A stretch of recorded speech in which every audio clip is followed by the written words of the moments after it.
this is not going to be another electronics video, but I thought I'd just show you this little tip.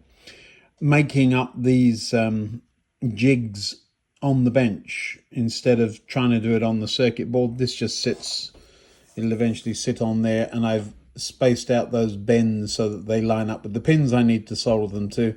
So it goes in much more easily than if I'm trying to bend it around once it's in place. So yeah, and if I get it wrong, I cut it off, throw it away and start again. I thought you'd like to see, right before I add the LEDs, not quite straight, not quite perfect, but close. The yellow wires are the pin 3 I told you I was going to have trouble with. I've just brought them out to the edge, and it'd be relatively easy to just tag on a, where are they, one of these things, the socket part. Just tag on a strand with the socket part, and then the plugs on the hotel will plug into it. Yeah, happy. Still not tested. So this is the positive rail over here, and I can pick up the negative over there anywhere. Good.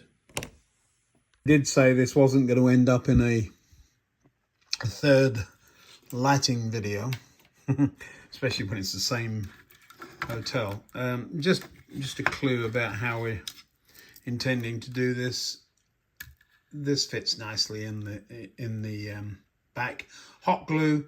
Each one of the strands goes out to an LED, and these plugs will plug into the cables coming from the board. Yeah, easy. Well, there it is with all the wires in. The little resistor, variable resistor, there's to adjust the brightness of the candles. We'll see if that works. First time I'm looking at it. Let's see. Drum roll, please. And yes, I did bust the fence again. So I've got to, I'm not gluing that right now though. Let's turn it on. Where's the battery clip? Is that the right way around? Yeah, it is. All right, let's see what happens. Oh, that wasn't good. Oh, well, there we go. Everything lit up. Let's put this light out so I can see what's going on. There we are. So all the lights are on. We'll put a piece of paper behind it for right now. Candles are a bit bright. They're flickering away at the bottom there. These two are the ones that stay on. We'll come back in about 5 minutes, see if any of them have gone off. First one's gone off and come back on again. The second one's gone off and come back on again. And there's me saying those two were the ones that stay on permanently. It must be the other end. I don't remember. So this one's working. That one's gone off. Hasn't come back on yet. There it comes on. That one's gone off again. Lovely. So those two, oh, this one's off.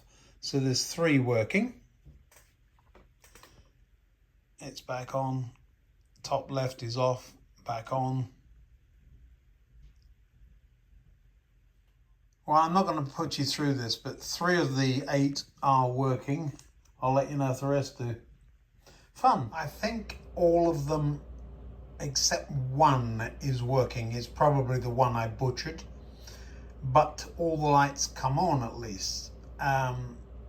It does take quite a bit of watching.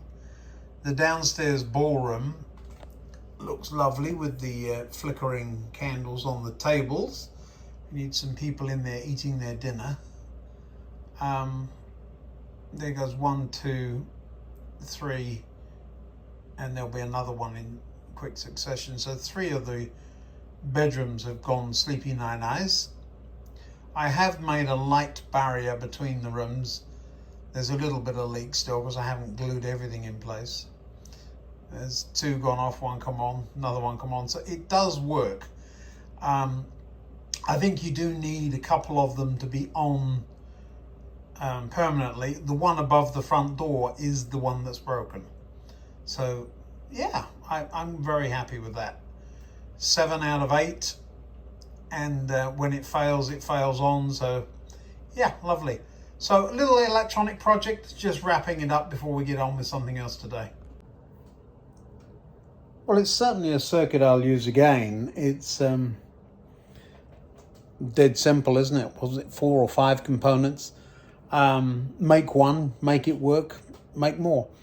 What shall we do now? Ooh.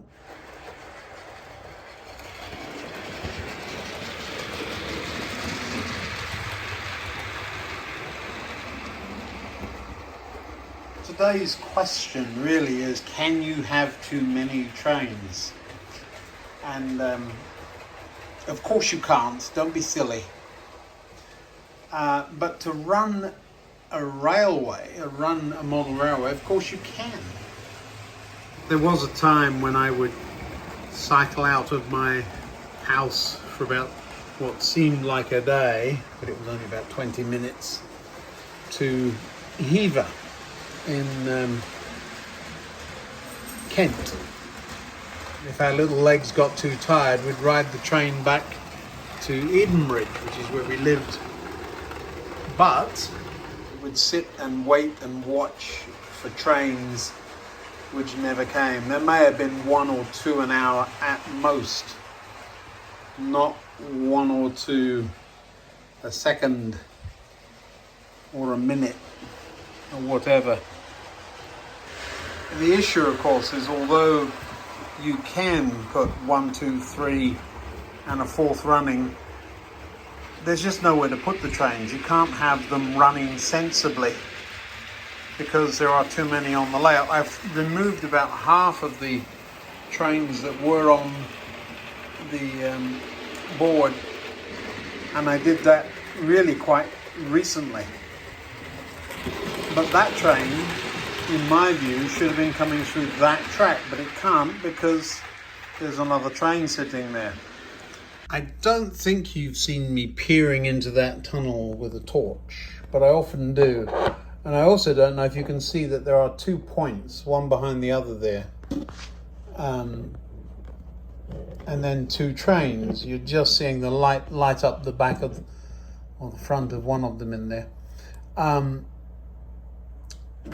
The reason I look in there is because that's where you're going to get collisions if the trains overrun in the Fiddle yard. You can always tell if I've been in there because the scenery tends to flop down or flop up, and the tunnel looks like it's got a beard sometimes, needs gluing on properly. Yeah, you've seen it like that every now and again. I've got the hot glue gun out. I should probably do that while it's around. Now the reason, you're supposed to be a hedge, not a beard. Now the reason I look in there, of course, is I want to absolutely know that the detection in there is working. You can look over the top too, which is why this hole is still uncovered. Why is it so necessary?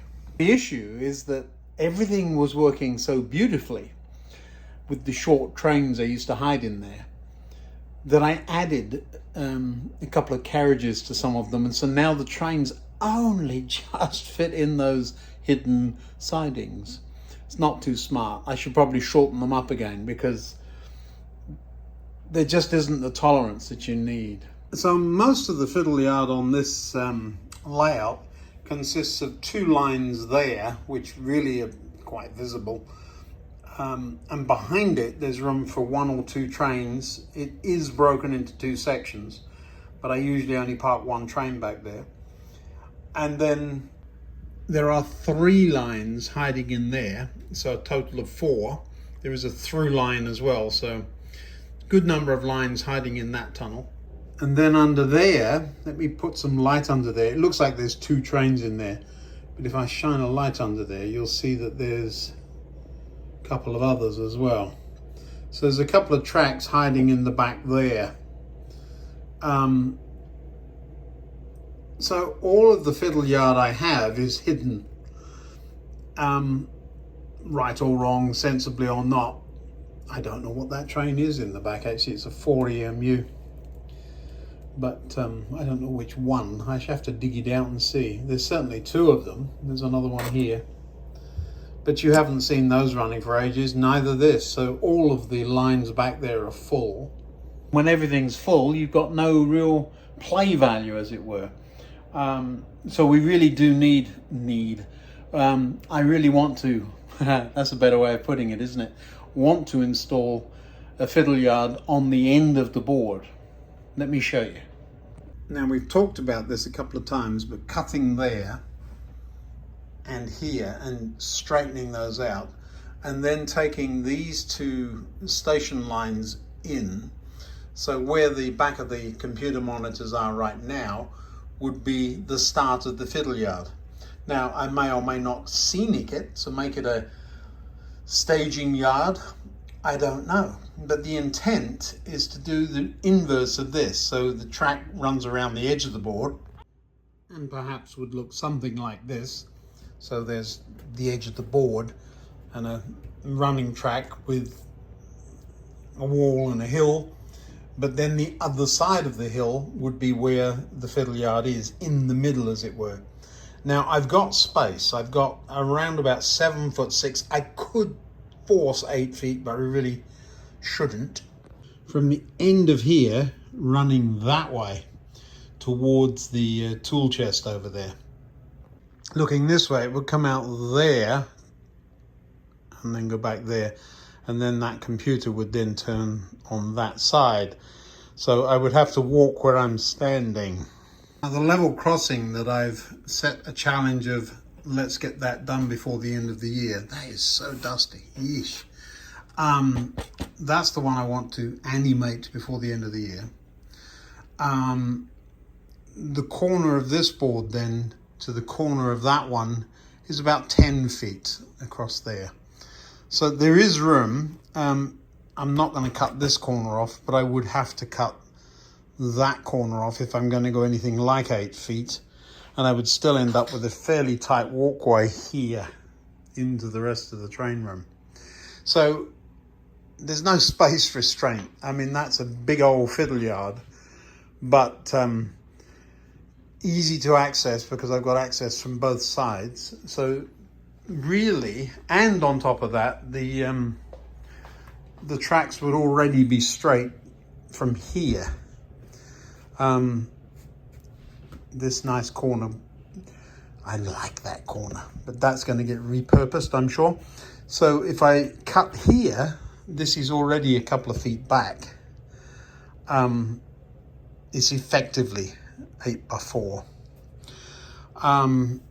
So 6 lines, 1, 2, 3, 4, 5, 6, ending up on the end there. Now, whilst those they seem to be pointing this way, they are right slap in the middle, and I would take one of them that way to create a reversing loop. There's already 2.5 of them or 3 on the layout. Let's create another one, and the big advantage of that is that you can then run without ever going up an incline. You can go up incline, but those trains that struggle with that then don't have to.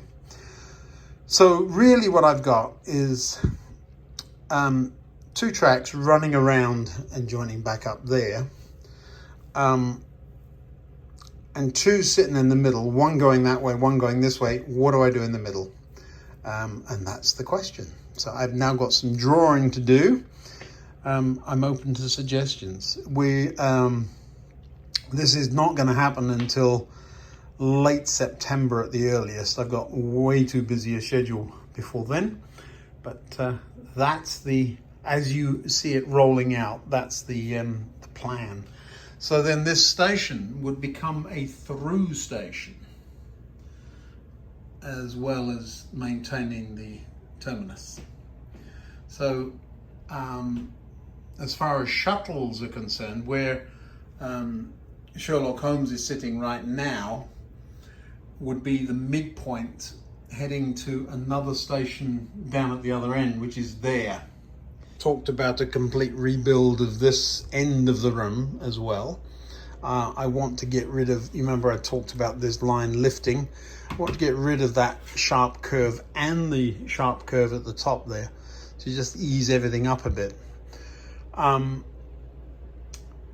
still keep the fiddle yard here, for what it's worth. It's only, maybe take it down to one track, but maintain the underground station at that point in a busy town. This will lower, so instead of having the ramp up, it will only come up to here instead. Now that height, believe it or not, was set by the height of this.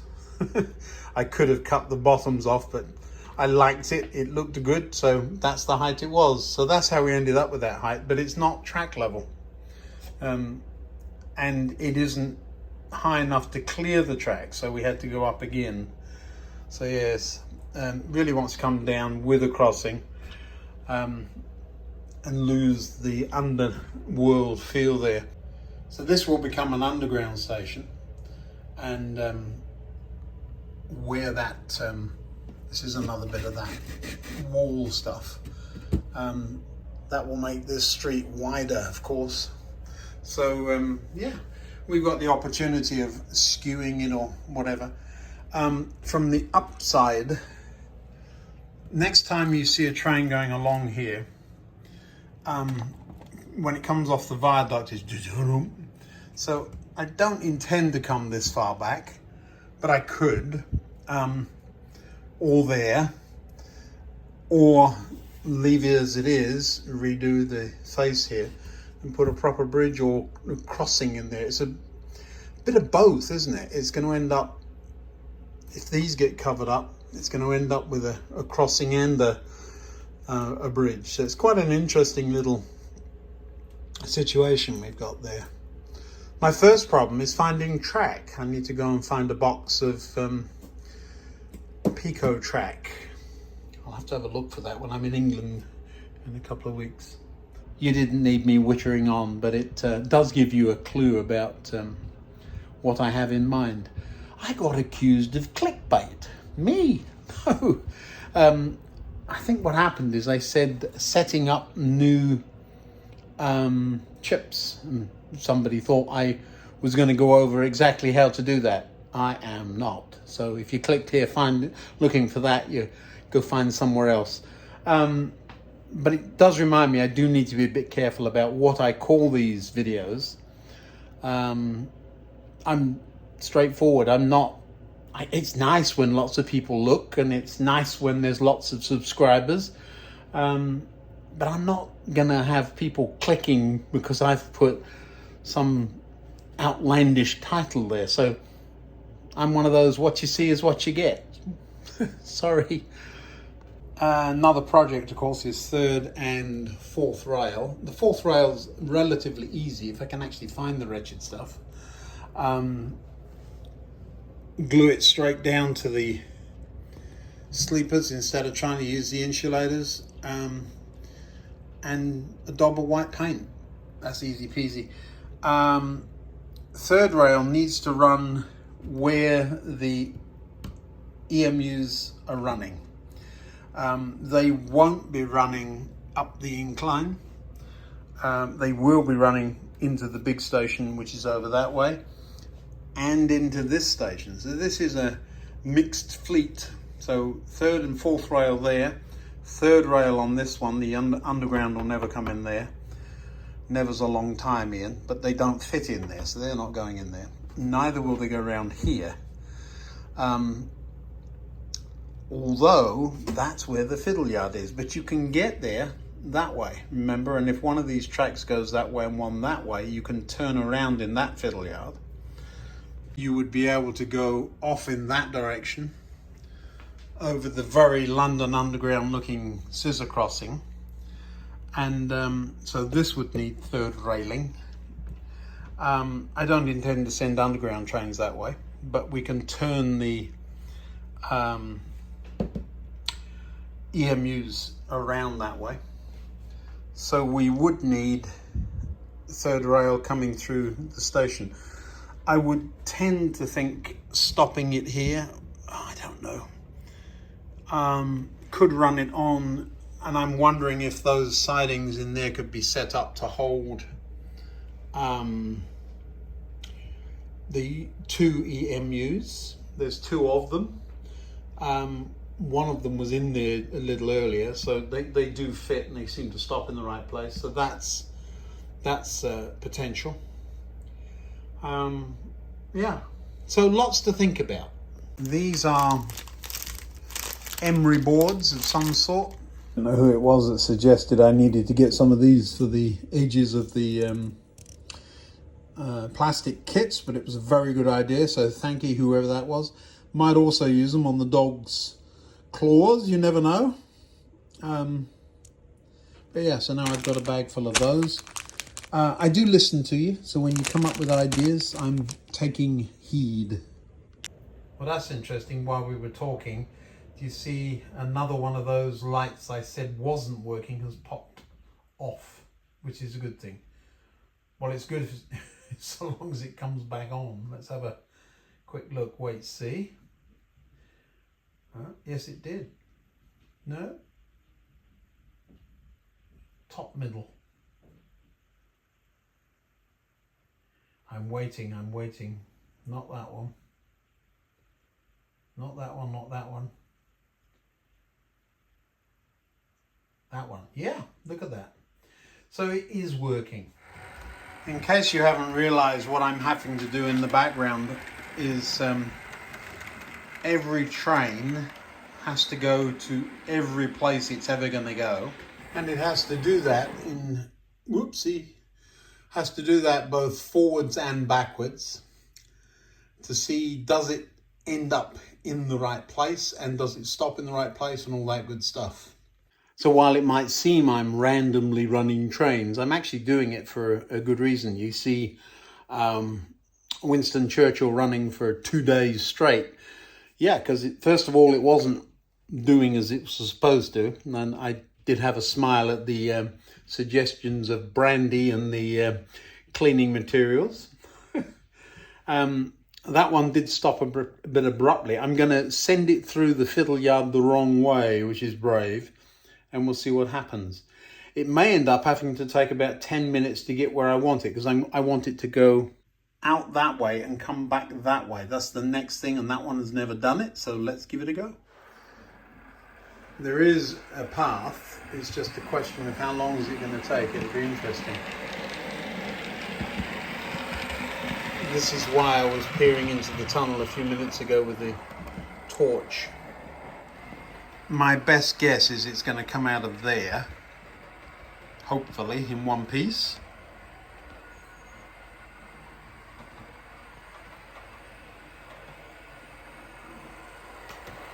Yep, there it is. And then through there, it's then got to go through the big station.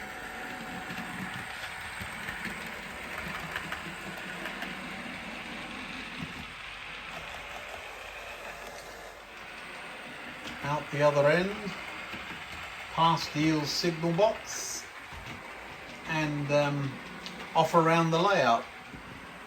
It's got to go up the incline because there's no other way of getting it back without it reversing up there.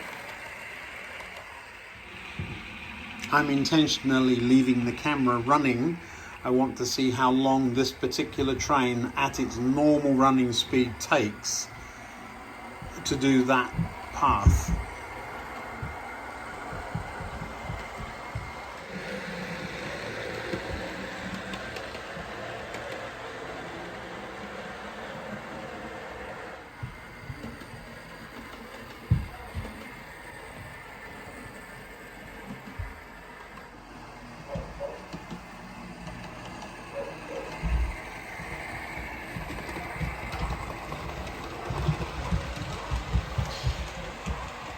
My son is playing catch with shadows. There are toys and dogs bounding around. I can hear them skidding on the wood floor upstairs.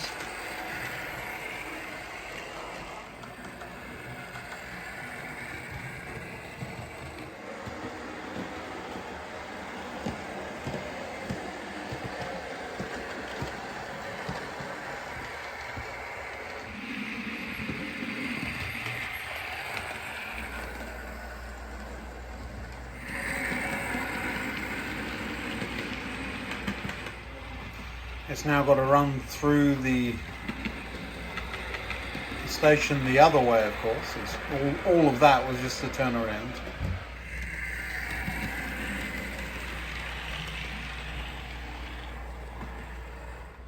I am absolutely not complaining, but this is one of the drawbacks of a very big layout.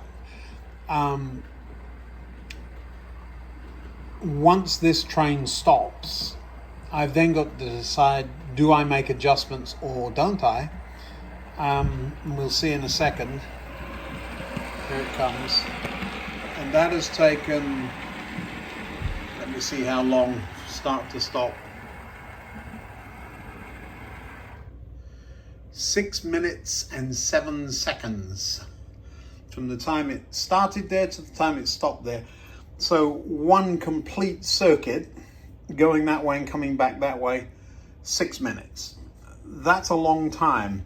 And so if I make an adjustment now, I've got to run it again, and then I've got to run it again. So every time I run it, that's another 6 minutes, and I've got it. So if you say it only takes me 4 minutes to do the adjustment, it's 10 minutes per setting, and you've got to do that for every train. So not complaining, but that is one of the drawbacks of these big layouts. Now there are quicker ways to do it. I could shunt it into the next section and bring it straight back, and that would tell me how it's sitting. So it's a bit abrupt on the stop, so I'm going to adjust the deceleration, but that will tend to make it run on, and then that affects not just this section, but it also affects where it's working reasonably well over at the branch line station. So then the question is, do you make adjustments to that platform on the computer saying when a train comes in, slow it down this much? And if you do that, then you've got to run all the other trains to make sure you haven't thrown them into a hissy fit. One of the drawbacks of automation. Once it is set, so long as you save your settings, Ian, it runs beautifully, and then you've got something to really have some fun with. Now, when you add an additional train, you have to do all of that for that train, and making sure you're not making adjustments to anything else, because all the other trains work beautifully with the layout. But that's, yes, can get interesting when all of the settings are gone, which is, yeah, it's what happened some time ago. Now, since the train is now facing the other way, we'll bring it into the bay platform to see what it does there. So I'm working on two things at the same time. And you've got to remember what you're doing, or write it down. Yeah, I thought that was going to happen. That needs to be that way some. So this needs some adjustment. It needs to be there. All right, I will turn that around and face it the other way into that bay and see what that does. So this path will be very much quicker. It will just, oh, it's chosen to go that way. That's unusual. It's just going to go around the loop, back through the station, and into the bay platform. Now, eventually, anytime that train goes through the station, I will tell it you have to stop and wait 20 seconds. So that's a little shuttle service that we'll set up for those trains, that one and this one. So when they're venturing out on their own, that's what they need to do. It is very rewarding to not have to worry about any of the track. The track is good. And I'm sure you've heard points changing in the background very often. I don't have to worry about that either. They're rock solid reliable. The only time I've ever had any trouble with those was when the battery went out in the control unit recently. You might remember that. It has slowed down marginally, And now it should reach the proper stopping point. Yes, it does.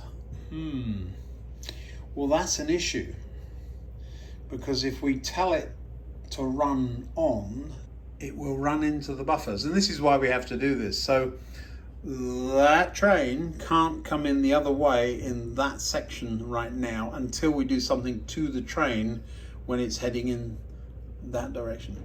It's just an excuse to run trains. Good, that's all I got for you today. We'll be back again in a couple of days. I'm off for my tea. Click that video there, it's a fun one. And then subscribe. See you next time. Bye now.